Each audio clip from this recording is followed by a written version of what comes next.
What is this doing in the middle of central London? Used in a film in 1995 called Richard III, it was bought by a local property developer and then dumped here. But it has a far, far darker history.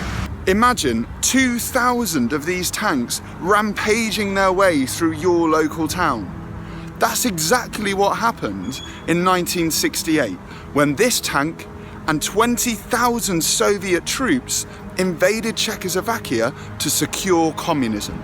To understand exactly why this happened, we need to go back in time and think about the causes of this event.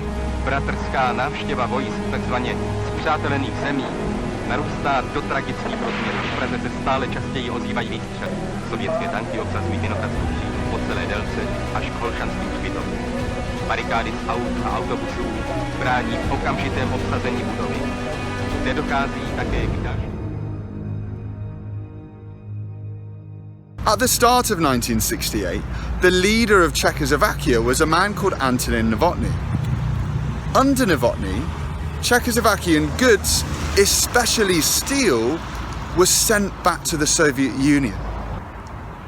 This led to protests in Czechoslovakia. As more and more protesters descended on Prague, Czechoslovakia's capital city, Brezhnev feared that he would lose control of Czechoslovakia completely. He had to act. He removed Novotny from power and replaced him with his old friend, Alexander Dubček, a man he believed he could trust. But Dubček sided with the protesters and introduced laws which completely went against Brezhnev's plans for Czechoslovakia. He introduced freedom of speech. He allowed trade with the West. He even allowed people to take control of their own business.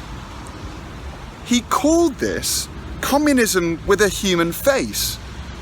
But actually, there was nothing communist about it. Dubček called these the Prague Spring reforms, and for 4 months there was freedom in Czechoslovakia. But then Dubček went too far. He allowed non-communist political parties to grow in the country. There was no way Brezhnev could allow that to happen because it threatened the very existence of communism in Czechoslovakia. And he was under pressure from countries in the Warsaw Pact, like Poland and Hungary. They believed that if the people in their own countries saw the type of freedom Czechoslovakians had, they would want the same for themselves. And that threatened the power of communist leaders in those countries. That's where this tank comes into the story. This and 2,000 others rolled into Czechoslovakia on the 20th of August 1968, followed by 20,000 troops from the Soviet Union and the other Warsaw Pact countries. Dubček told the Czechoslovakian people not to fight back, but to protest peacefully. They stand in front of tanks like this. They put flowers in the hair of the soldiers. Young Polak, a student, set fire to himself, killing himself in protest. But it's all with no success. Dubček is arrested and sent to Moscow. The Prague Spring was over.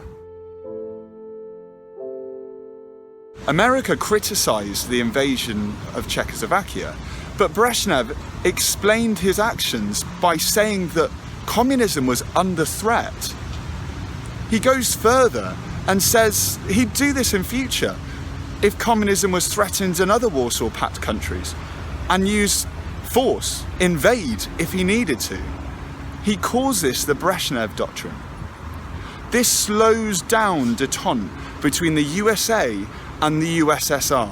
Remember, Brezhnev picked Dubček because he believed he could trust him, almost like a communist brother.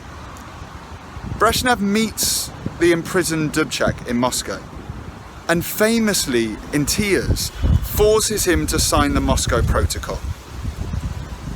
which completely dismantles all of the changes that Dubček had made and returns the country to the iron grip of communism. In 1969, Dubček is banned from the Communist Party and he's replaced as leader of Czechoslovakia by Gustav Husak, a full, red-blooded, proper communist. And he returns the country to full-fat communism. We call this normalization. He remains leader of the country right until 1987. After 1968, people living in the Soviet satellite states start to question communism itself and begin to look out to the vibrant capitalist West for answers. In 1991, the Soviet Union collapses. 4 years later, this tank is used in part of the filming for Richard III, filmed here in England. It's then left here in Bermondsey in South London. Today, local artists often repaint this tank as a protest against war. But it's the people who stood in front of it in 1968 that we must remember.